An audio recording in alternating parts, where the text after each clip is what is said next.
మీ పిల్లలు పెళ్ళాలు తల్లు ఎట్ట బతకాలి ఏం చేయాలి ఈ పని కొత్త మాకు 300 పడతలేవా మేము ఏం చేయాలి బతకాం ఎట్ట బతకాలి మరి నాకై ఓటానా వేసేసి పని గెలిచే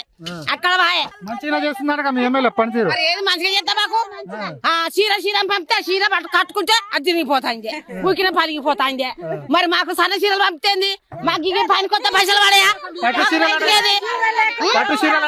ఏం పట్టు చీర పలిగిపోతుంది పట్టు చీర ఏం మంచిగా ఉందో పెడతా చీర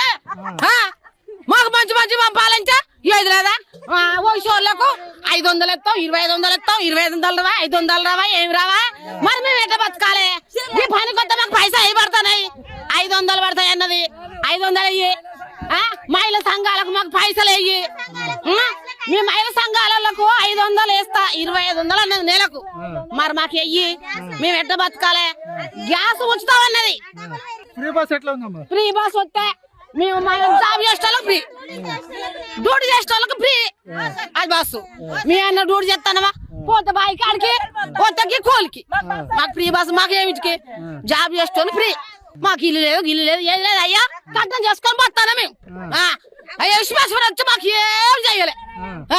కేసీఆర్ ఉన్నప్పుడు మంచిగా ఉన్నారా లేకుంటే ఇప్పుడు రేవంత్ రెడ్డి వచ్చాక కేసీఆర్ ఎప్పుడే సూపర్ ఉంది ఎగురాలంటే ఎగురాం మేము ఇప్పుడు ఏం లేదు రైతు బంధు ఎట్లా వచ్చిందమ్మా అప్పుడు రైతు బంధు మంచిగా వచ్చింది ఇప్పుడు రైతు బంధు 2 ఎకరాలకి ఎత్తా ఎకరానికి ఎత్తా 2 సార్లు ఎత్తా 3 సార్లు ఎత్తా అంటాడు మరి అప్పుడు వేసిండు మరి ఇప్పుడు ఎందుకు వేయడు పైసలు లేవట రేవంత్ రెడ్డి దగ్గర మరి పైసలు లేకుంటే మరి ఎందుకున్నాడు రాష్ట్రం మీద వేయించుకున్నాడు పోవాలి మధ్యలో దిక్కోవాలి లేదని